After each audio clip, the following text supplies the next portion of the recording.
For over a decade, Kimberly dedicates her life to caring for her husband Mark's bedridden mother, sacrificing her own happiness and freedom.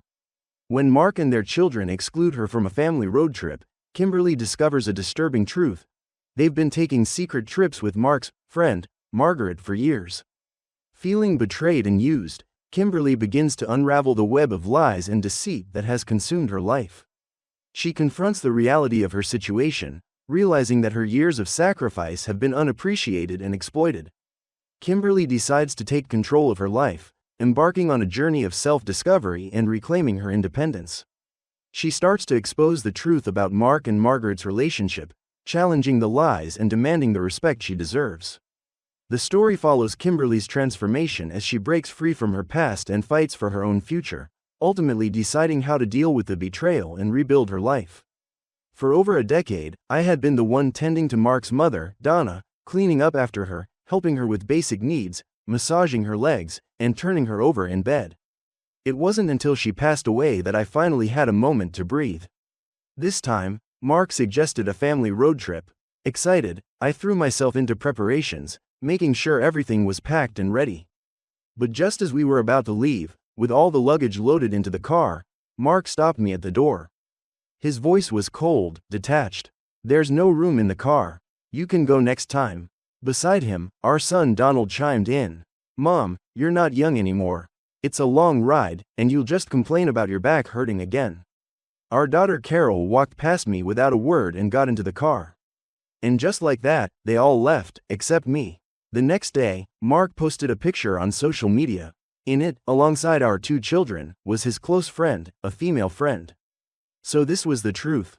While I had spent years trapped at home taking care of his bedridden mother, my husband had been traveling across the country with her. Standing on the balcony, I adjusted my reading glasses and studied the photos Mark had posted. I knew every person in them: my husband, Mark, my children, Donald and Carol, the people closest to me in this world. They looked so happy. A sudden memory surfaced. 2 years ago, on Thanksgiving, I had wanted to take a family photo together on the couch. What had they said back then? "Too much hassle. Let's do it next time. Nobody takes those cheesy family portraits anymore. It looks dumb." So that's what it was. They just didn't want to take a picture with me. And yet, without me knowing, they had long since gathered around another woman, taking so many of those so-called cheesy family portraits. I knew her, Margaret. She had been our college classmate, Mark's kindred spirit, as he used to call her. My hands trembled slightly as I gripped my phone. I turned away from the balcony and stepped back into the house, an empty house, one that now felt unbearably hollow.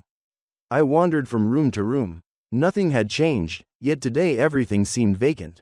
I had spent years taking care of Mark's mother, Donna, who had been bedridden. She couldn't be left alone for a moment. Mark, her son, had never wanted to take care of her. He always had an excuse. "I'm a man. It's not appropriate for me to do things like that." So all the responsibilities fell on me. Every holiday, every vacation, when they all went off to travel and enjoy themselves, I stayed behind, scrubbing soiled sheets and washing soiled clothes. I would daydream as I worked, waiting for them to come home and tell me stories about the places I had never seen. But when Donald and Carol returned, they would be too busy with school. At least Mark would bring me a gift. That was the only time he would wrap an arm around my shoulder, his voice warm and gentle. "You've worked so hard. This family really couldn't function without you, Kimberly. Marrying you was the best decision of my life." I had grown up in the countryside, surrounded by men who were rough around the edges. A few sweet words from Mark, and my heart would feel light, as if soaked in honey. I went to the bedroom and pulled out a small box, my collection of memories. A scarf, a few dried flowers, 2 postcards, a chipped seashell, a pair of tiny ceramic figurines. Looking at them now, I realized how cheap they were. Little trinkets, probably picked up from roadside stalls. He had pacified me with these things for over 30 years.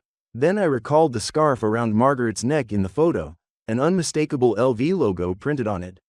Our son had bought his girlfriend one just like it. Expensive, that tiny strip of fabric alone was worth more than most of my wardrobe. And the dried flowers? I remember now. When Mark gave them to me, he had smiled and said, "Fresh flowers don't last.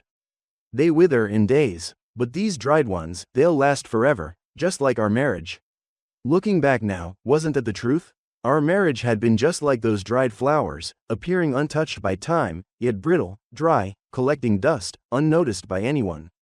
If he truly believed dried flowers were better, then why, in that same photo, was Margaret cradling a fresh bouquet of roses? The more I thought about it, the angrier I became. With rage burning in my chest, I dialed Mark's number. He took his time answering, and when he finally did, his voice was low, impatient. Make it quick. I didn't bother with pleasantries. So, the car didn't have room for me, but it had room for Margaret? There was a pause, just a second too long, before he scrambled for an excuse. Margaret just happened to be coming along. She's a friend, that's all. Besides, she was the one who helped book the hotel for me and the kids. What, are you jealous of her now? I let out a bitter laugh. Out of all the hotels in the world, only she could book one? I could have booked a hotel too. I took a deep breath before delivering the final blow. Or was it special? Did the hotel she booked come with someone to undress you? Softer sheets, maybe? From the other end, I heard a faint voice calling Mark's name. He didn't argue, didn't try to explain. Just brushed me off with, "Stop talking nonsense. Don't go around spreading rumors. Margaret is a dear friend, nothing more. So what if I didn't bring you this time? You can come next time, alright?" Then he hung up. Not long after, I got a message from Donald. "Mom, Margaret got us a huge discount on the hotel through her friend. Carol and I are both keeping an eye on Dad for you. They're totally above board, so what's there to worry about? Oh, by the way, I ordered a new computer. It should be delivered tomorrow. Can you move it into my room when it arrives? Be careful with it, it's expensive." I laughed, a dry, hollow laugh. So, I was too frail to sit in a car for long, but not too frail to lift a heavy computer for him? I stared at the photo again, then down at my own rough, calloused hands. And only one thought filled my mind. How dare they treat me like this? I wiped the tears from my face and started searching for Margaret's account on every social media platform I could think of. It didn't take long to find her. Then I started scrolling through her photos. One by one I traced them back in time. As it turned out, every few months, they went on a trip together, sometimes just the two of them, other times with Donald and Carol. This had been going on for years, never stopping, never missing a trip. These photos had probably been on Mark's account all along. He had just made sure that I, and only I, couldn't see them. I had been too busy all these years to chat with friends, too exhausted to keep up with anything outside my endless cycle of housework, washing sheets, scrubbing floors, preparing meals. I had been so meticulous in caring for Donna that she never even developed a single bedsore. That was because I bathed her, I massaged her, I turned her over every single day. If he hadn't slipped up this time and forgotten to block me, I might still be sitting at home, waiting for him to come back like every other time before.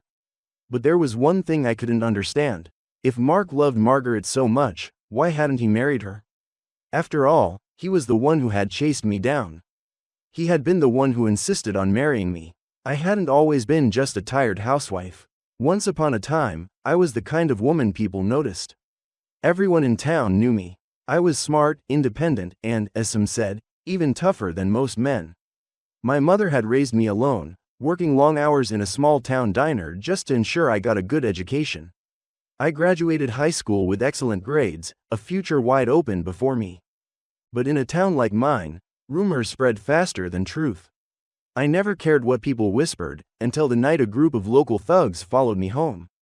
I wasn't some helpless girl waiting to be saved. I grabbed a baseball bat and sent them running. But the story changed after that. "She's too aggressive. No man would ever want her. She must have done something to provoke them. Why else would she be out that late? Had I done something wrong? Was I supposed to just stand there and let them attack me, to prove I was ladylike enough?" The police arrested those men, but I was the one left with the whispers and the stares. My mother lay awake at night, worrying. If this keeps up, will anyone ever want to marry you? Then Mark changed everything. He was a college student, one of the few from our town who had made something of himself. One day, in the middle of the town's busiest cafe, he slipped a love letter into my hands. He wasn't afraid of the rumors. He made a statement, loud and clear: "This girl is worthy of love." And just like that, the town stopped talking. Everyone called me lucky, lucky to be chosen by such a respectable man. And I had been grateful to Mark for that. When he went off to college, I saved every penny I could, sending him new shirts and shoes. When he started working, I ran the household, raised our children, took care of his parents, and became the perfect wife, the perfect mother, the perfect daughter-in-law. I had stood beside him, hand in hand, in front of the minister as he vowed, "I will love you, cherish you, and be faithful to you for the rest of my life." But if he had always loved Margaret, why hadn't he just told me? Why had he married me? My hands shook with rage. My chest felt tight, as if something was lodged in my throat. I wanted to slap him, hard, over and over again. But he wasn't here. The only thing of his in front of me was his favorite suit, hanging neatly in the living room. I grabbed it, threw it on the floor, and stomped on it. But it wasn't enough. I needed more. I stormed through the house, looking for something, anything, that would make me feel less powerless. Mark liked to pretend he was some refined intellectual. His study was lined with expensive books, notebooks filled with his handwritten notes, and limited edition signed novels he was so damn proud of. He only wore high-end shirts, each one needing to be perfectly ironed. His leather shoes had to be polished to a shine every single day. And fishing, oh, how he loved fishing. I had always been the one to clean and organize his gear after every trip. I had done so much for him. And what had I gotten in return? Blazing with fury, I grabbed his precious fishing rod and snapped it in half. Then I stormed into his study, yanked a stack of books off the shelf, and was about to rip them apart, but I hesitated. That would be too easy. These were valuable, worth money. A slow, cold smile spread across my lips. Fine, if he loved his precious books so much, I'd make sure they ended up somewhere they'd actually be appreciated. I marched into the bedroom, pulled out a suitcase, and started stuffing it full, his first editions, his handwritten notes, his prized signed novels, every last one of them. Then I zipped up the suitcase, grabbed the handle, and walked out the door, head held high. I had an old friend who worked at the city library. We hadn't seen each other in years, aside from a brief encounter at the hospital where we exchanged a few pleasantries. This time, I showed up at the library doors, dragging my suitcase behind me. His eyes widened in shock when he saw what I had brought. "Kimberly, these books and notebooks are incredible. Are you sure you want to give them all away?" "Yes," I said coolly. "Mark has moved on to finer things. These are nothing more than discarded relics to him. Keeping them at home is a waste. Better to donate them so real book lovers can appreciate them." His fingers traced over the spines of the signed editions, his expression one of sheer reverence. He practically cradled a limited edition, leather-bound classic in his hands. "Kimberly, these books are impossible to find on the market now. Keeping them in the family would be a legacy. Are you sure you don't want to save them for your kids?" "Legacy?" A bitter smile curled on my lips. "What family do I have? My children don't even care about me. Why would they treasure these books? Enough talking. Do you want them or not? If not, I'll take them somewhere else." His head bobbed quickly.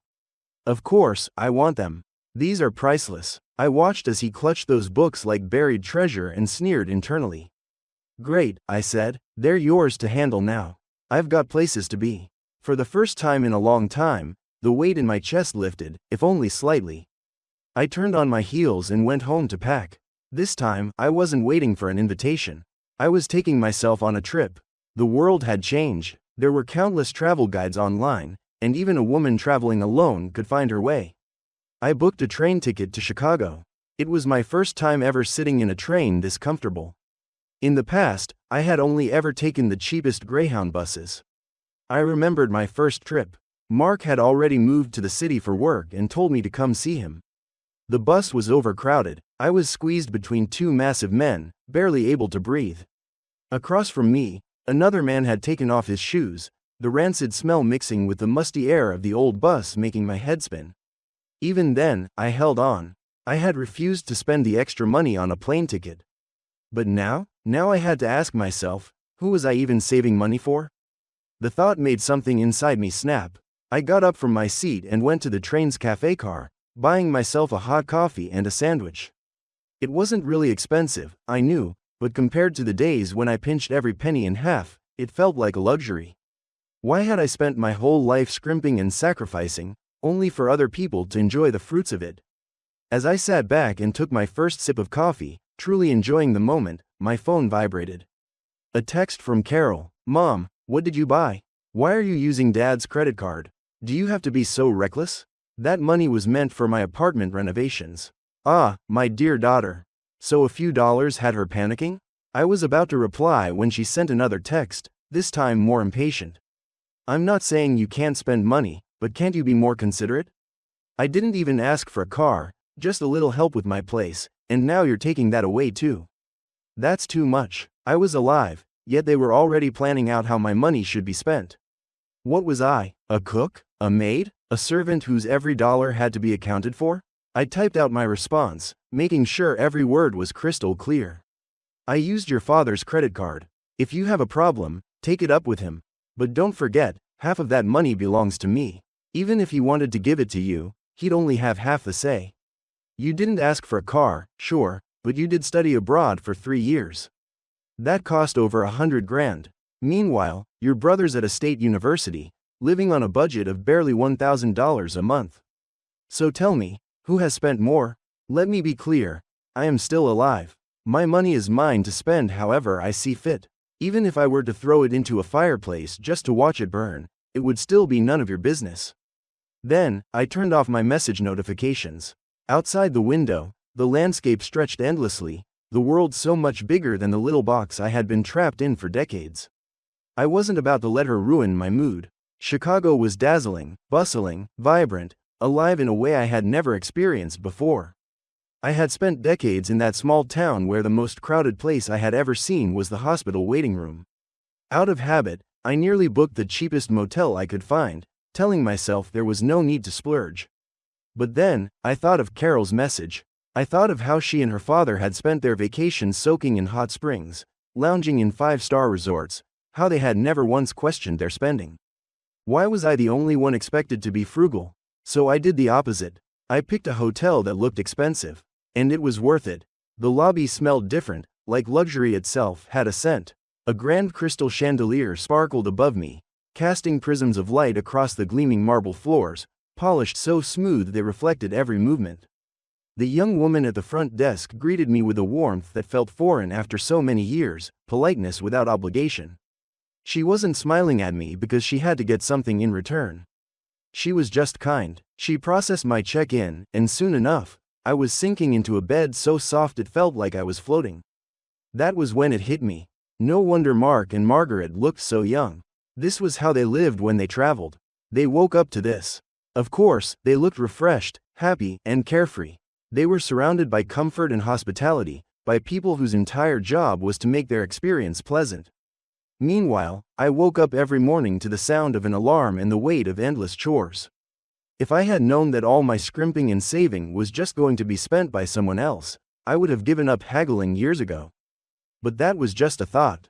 Because the reality? When I woke up the next morning and realized I had just spent over $400 for a single night's stay, my stomach clenched. And when I remembered that Mark had been spending this kind of money for years, my chest ached even more. Then my phone rang. It was Mark. Kimberly, where the hell did you take my credit card? Where are you right now? I couldn't tell if his panic was real or just for show. Either way, I answered calmly. I'm in Chicago. He hesitated for a moment before snapping. What are you doing, running off like that? You've never traveled far before. What if something happens to you? Didn't I already tell you we promised we'd take you next time? Why are you acting like a child at your age? Then came the real issue. And even if you're out, could you at least try to be frugal? You're spending way too fast. It's been 1 day, and you've already blown through almost $600. That money was supposed to. I cut him off. 786. Silence. What? I repeated slowly and clearly. Between the hotel, food, and train ticket, I spent $786 yesterday. Not even half the cost of one night in your hotel. Tell me, Mark, why is it that in this family I'm the only one who has to be frugal? Why is it that my spending is the only one that bothers you? I had never questioned him about money before. Maybe that was why he was caught off guard. Instinctively, he blurted out, "That's different. You don't earn money." The second the words left his mouth, he must have realized his mistake. He scrambled to correct himself. The kids are working now, Kimberly, they're under a lot of stress. This trip was to help them relax. Why are you comparing yourself to the kids, anyway? What's done is done. You spent the money, so you should be happy now, right? But listen, the world isn't safe these days. You should come home. There's nothing going on at home right now, so while you're there, take my books out of the shelves and air them out for me. He actually had the audacity to tell me to air out his books? At that moment, I thought maybe what really needs some fresh air is your damn brain, Mark. And then it hit me, his books. I had almost forgotten. I had donated them all. The image popped into my head. Mark walking into his study, expecting his shelves full of prized books, only to find them empty. I almost burst out laughing right then and there. Let Margaret do it, I said, smirking. Isn't she always so eager to help? Kimberly, what is wrong with you lately? Why are you so obsessed with Margaret? I already told you, we're just friends. I hung up. I wasn't about to let him ruin such a beautiful day by dragging me into his filth. Friends? You really had no shame using that word. I spent the entire morning at the Art Institute of Chicago, walking through halls lined with magnificent paintings. When I finally stepped outside, I hopped on the subway again, heading toward the historic district. At a cozy Italian restaurant, I treated myself to an authentic Chicago deep dish pizza, savoring every bite. From there, I made my way to Navy Pier, watching as the Ferris wheel turned slowly against the evening sky. As night fell, I finally boarded the train home. I had a battle to fight. Throughout my trip, I had seen families traveling together. Parents holding their children's hands, adult children pushing their elderly parents in wheelchairs, all of them laughing, enjoying their time together. The more I saw, the more certain I became. My husband and children had abandoned me. That was not my fault, and if they had so easily cast me aside, then there was no reason for me to hold on to them any longer. From this moment on, my life would be mine to control. They came back 2 days early, and they brought Margaret with them. The moment Donald stepped through the door, he shouted, "Mom, we've got a guest." Carol, without even glancing at me, kicked off her shoes and headed straight for the fridge. Upon finding it empty, she turned back with a frown. "Mom, why didn't you get any juice? I texted you on the way home." I stared coldly at Donald. "If you're planning on replacing me, there's no rush. Take a few more days, then you can invite whoever you want over." Then, turning to Carol, I asked, "How much did you pay me to be your maid?" Carol blinked, confused. "Mom, what are you talking about?"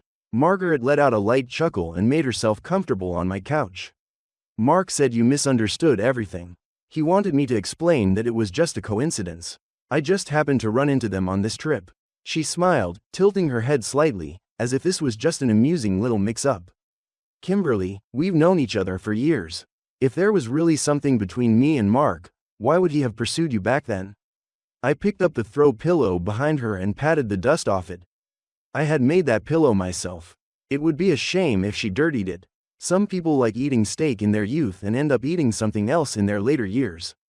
Tastes change. Who can say for sure? I met her gaze and smirked. Who knows what Mark was thinking? People change, but I do find it interesting. A man and a woman conveniently taking trips together every few months? Hard to believe it's just because they're tired of their usual meals and not craving something filthier. Margaret's smile froze. "What exactly are you implying?" she said, her voice a little sharper now. "Throwing around disgusting accusations with no proof. Do you enjoy slandering others?" She scoffed and added, "No wonder you had such a terrible reputation back in town. And to think Mark used to say you were kind, he really misjudged you." Carol glanced between us, rolling her eyes before stomping off to her room when she realized I wasn't paying her any attention. Donald, however, was eager to jump to his new mother's defense. "Mom, you're being ridiculous. How can you talk about Aunt Margaret like that? She came here out of kindness to clear up this misunderstanding between you and Dad." I cut him off with a slap.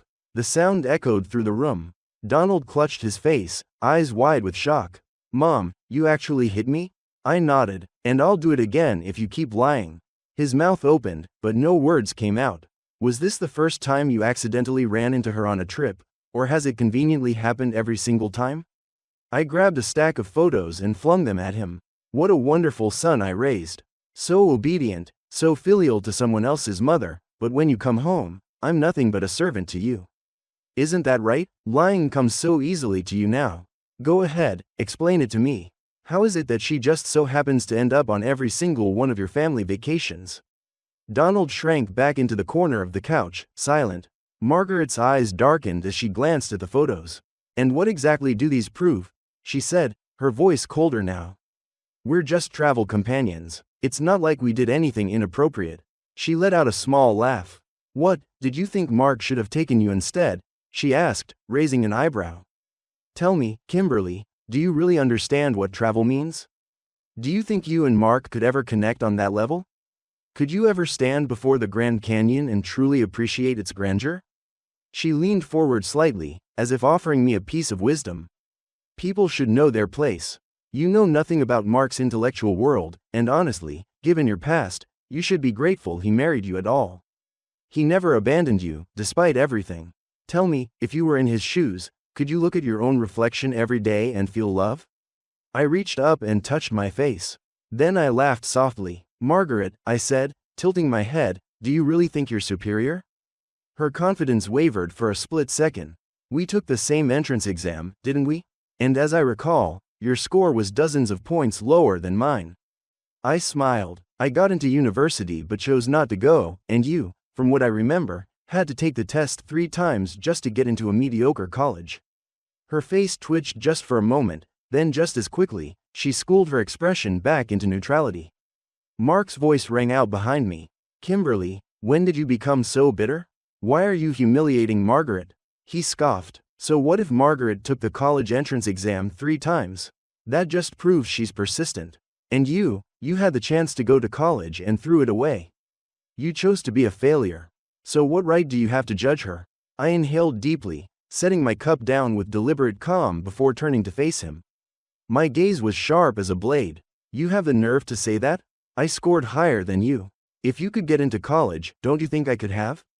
Or have you conveniently forgotten why I never went? It was because you had me running around doing your chores in the days before the application deadline. I missed my submission because you needed me to clean up after you. I took a step closer, my voice cold and steady. Who paid for your tuition when your mother bolted at the mention of money? Who bought you those crisp new shirts so you wouldn't look like a beggar in college? Who kept you afloat when your own family didn't give a damn? Me. It was me. And now you dare stand here and call me a failure? Mark's face turned bright red, whether from shame or anger, I didn't care. His fists clenched tightly at his sides. Kimberly, you're a bitter, cruel woman. Beside him, Margaret placed a gentle hand on his arm. Adopting her usual fragile, pitiful expression, Margaret, who had been conveniently silent until now, suddenly jumped in to defend them. Mom, that's enough. Can't you just talk without attacking people? I let out a sharp laugh and stared him down. Fine then, you tell me. Why is it always Margaret going on vacations with your dad instead of me? You 3 go off on your little adventures, and when you come home, I'm expected to play maid. So tell me, Donald, do you see me as your mother or just a free housekeeper? Donald opened his mouth, then shut it again. He had no answer. You think you're the victim, I continued, my voice steady and relentless. Carol complains I favor you, you complain I favor her. You 2 really are twins, so perfectly in sync. Every time you both got into trouble, Carol admitted her mistakes, but you stood there stiff-necked, talking back. And when she went abroad, did I not ask for your opinion first? You agreed, but now you've decided it was unfair. You want to talk about favoritism? You think I chose to spend money on Margaret instead of you? Your father set your allowance, not me. The only extra money you ever got came from my savings. I let my gaze drift back to Margaret, my tone sharp. And guess where that money went? Straight into their little vacations. Every cent you thought I had saved for you was spent on them. Donald's face twisted as he looked at me, then at Mark, who refused to meet his eyes. Finally, without another word, he stomped off to his room. The last piece. I turned to Mark, my voice calm and resolute. I want a divorce. Mark hadn't even processed my words before Margaret gasped, like she had been struck. No, you can't divorce him. She looked frantic, her usual composed demeanor cracking. What does that make me if you 2 split up? This will ruin my reputation. I haven't done anything inappropriate, Mark. In contrast, Mark remained utterly unfazed. He held Margaret's hand, his grip firm, his expression smug. Are you sure? He asked, his tone almost amused. You really want to go through with this, Kimberly? Let's be honest, you're useless on your own. Who's going to support you after this? No one's going to hire you. I let out a slow, cold chuckle. You really have the gall to say you support me? Tell me, Mark, do you have any idea how much you owe me? Hiring a nurse for a bedridden patient costs at least $2,000 a month. I took care of your mother for 16 years. You walked around in expensive clothes during college. Those were paid for by me. Sewing clothes late into the night. Your first job paid you only $1,500 a month, remember?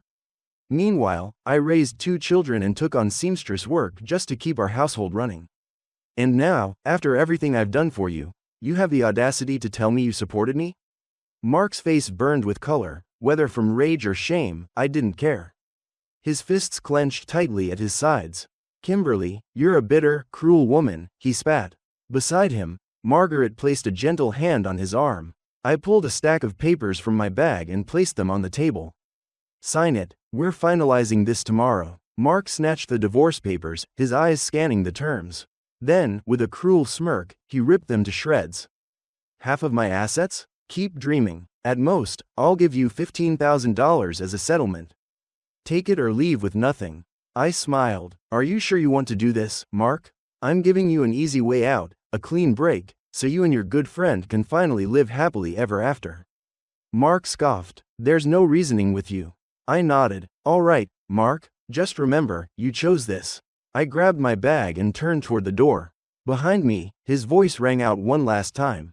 Kimberly, where do you think you're going? The house isn't even clean yet. I didn't turn around. Go to hell, Mark.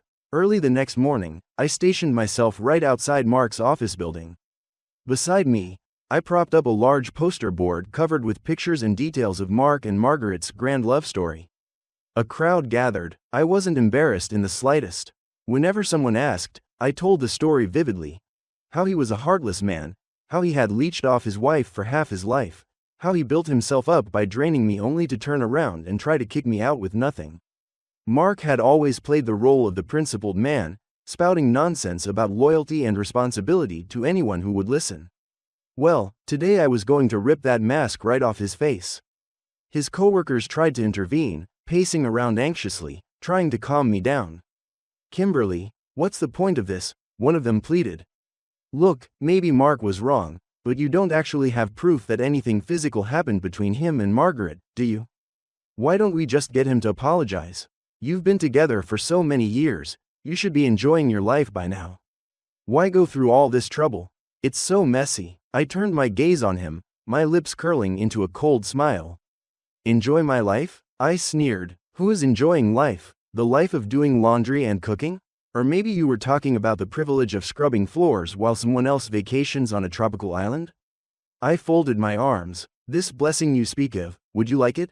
His mouth snapped shut before he could attempt another excuse. His phone rang. He answered, looking increasingly uncomfortable as he listened. Then, his eyes went wide in shock. After hanging up, he turned to me, flustered. Kimberly, you need to stop this. Mark's in the hospital. I gave him a slow, disinterested blink. And that concerns me how? Shouldn't you be telling Margaret? His lips pressed into a tight line and he let out a defeated sigh. Moments later, my own phone buzzed. His voice was frantic, almost desperate, with a hint of tears. Mom, where the hell did you put Dad's books? His notebooks, his signed editions, where are they? I raised an eyebrow. And why do you care? That's his whole life. Mom, this morning he went to his study, saw the books were gone, and collapsed on the spot. I had to skip work to take him to the hospital. Mom, I get it, you're mad at him, but why take it out on his books? That's childish. I almost laughed. Even now he thought I was just throwing a tantrum. Did your father not tell you? I asked calmly. I'm divorcing him. Donald scoffed. Force. After all these years? Come on, Mom, let's not be dramatic. Look, I'll even apologize for him, okay? He took a deep breath, clearly trying to reason with me. Look, I know you didn't actually throw those books away. You know how valuable they are. Just tell me where you hid them and I'll come get them. I smirked. You're right, I didn't throw them away. I let the silence stretch for a second before delivering the blow. I donated them. There was a pause. What? I smiled. Tell your father to visit the library if he wants to see them again. If they even let him touch them. Donald panicked. Mom, you know you're joking, right? This isn't funny. You can't just do that. How could you be so? I hung up. Then I blocked him. And with that, I turned back to my audience and continued telling the story of Mark the ungrateful. I had always known those books and notes meant a lot to Mark, but I never expected him to be this fragile. All it took was losing his collection and being teased by a few colleagues, and just like that, he had a stroke. When Carol told me, she didn't sound panicked like Donald had. Instead, her voice was calm. "Mom, Dad had a stroke. Do you want to come see him? I know you probably don't, but I figured I should at least ask." There was something hollow in her tone, as if she wasn't expecting anything from me at all. For a brief moment, I felt the old instinct to comfort her, to say something. But I held back. She was 30 years old now, not the little girl who used to throw her arms around me and whisper, "I love you most, Mommy." In the end, I simply replied, "I won't be coming." This situation would only make the divorce messier, so I would sue him instead. A court battle would take time. While I waited, I moved to a quiet coastal city and rented a room in a senior living community. Life here was peaceful. I made friends, women who had their own stories, their own struggles. We played cards in the common room, took slow walks by the ocean, and sometimes I even helped them mend their clothes. Whenever their children came to visit, they would occasionally bring me small gifts: a scarf, a box of tea, a set of handmade soaps. The world was still full of strangers willing to show me kindness, and yet the children I had raised, the ones I had sacrificed everything for, well, they had nothing but indifference left for me. Not worth thinking about. The divorce battle dragged on for an entire year. Mark tried to use his connections to stall the process, but in the end, he couldn't stop the inevitable. When the court ruling came down, he was forced to split our assets evenly. That torn-up agreement of his? It only ended up costing him more in legal fees. His health never improved. Margaret took care of him for a while, but eventually, she couldn't stand living with a man who had lost his status and influence. One day, without a word, she packed up and left. Donald and Carol had long since grown tired of the mess. They had their own lives, their own worries. The same children who once relied on him for financial support now found themselves unable to care for him. And so, he was sent to a nursing home. I never went to see him. That chapter of my life was closed. After the divorce, my days were lighter than I ever imagined. I stayed in the seaside town for a year before enrolling in a community crafts class. I spent my time doing things I actually enjoyed. I learned how to weave, took up small sewing projects, and even set up a little stand for tailoring and alterations. I wasn't wealthy, but for the first time in my life, I was free. Every now and then, I took the train to new places. Not the extravagant vacations Mark had indulged in, but simple, carefree travels, going wherever I pleased. One day, I met a woman about my age while on a trip. We talked about life, about family. She smiled and said the most important thing in a woman's life isn't having a good husband, it's having a heart that no one can chain down. That evening, as I sat by the shore sipping a warm cup of coffee, watching the sun set over the ocean, I felt something shift inside me. For the first time, I was truly at peace. I finally understood. I no longer had to live up to anyone's expectations. Years later, Carol called me. Her voice sounded different, more mature, stripped of the accusations that once laced her words. "Mom, I'm asking seriously this time. Would you like to come stay with me for a while?" I chuckled. "Carol, weren't you the one always worried about me spending your money?" She hesitated before replying, her voice quieter than before. "Mom, I really didn't understand things back then. I just thought that everything at home was your responsibility. But now, I realize a lot of things were never supposed to be. I don't expect you to forgive me, but I do want to make up for some of my mistakes." I gazed out at the ocean. The waves crashed against the shore, just as they always had, as if nothing had changed. But I knew everything had changed. I didn't say yes, but I didn't say no either. Let me finish exploring the world first. Then I'll think about it. I ended the call, slipped on the jacket I had sewn myself, and headed out to meet my friends at the pier to watch the fishing boats come in. My life was just beginning. Why would I stop now? For years, I poured my heart and soul into this family. I cared for Mark's mother, sacrificing my own dreams, my own life. I thought I was building a life, a safe haven. But then, they left me behind. Just like that, I was alone. That trip, that picture, it opened my eyes to the truth. They were living a life I wasn't part of, a life with her. I'd spent years scrubbing floors and wiping brows, while they were creating memories with Margaret. Those little trinkets Mark gave me? They were nothing compared to what he gave her. And those dried flowers? A perfect symbol of our marriage, brittle, forgotten. The rage, it burned. I had to know, why? Why had he married me, if he always wanted her? When I finally confronted him, he dismissed me, just like they all did. I was too old, too frail, too much. But not too frail to be their servant, it seemed. I found their secret trips, years of them. Years of lies. I gave him everything, my youth, my dreams, my very being. And what did I get? To be discarded, to be told I was nothing without him. So, I took back what was mine.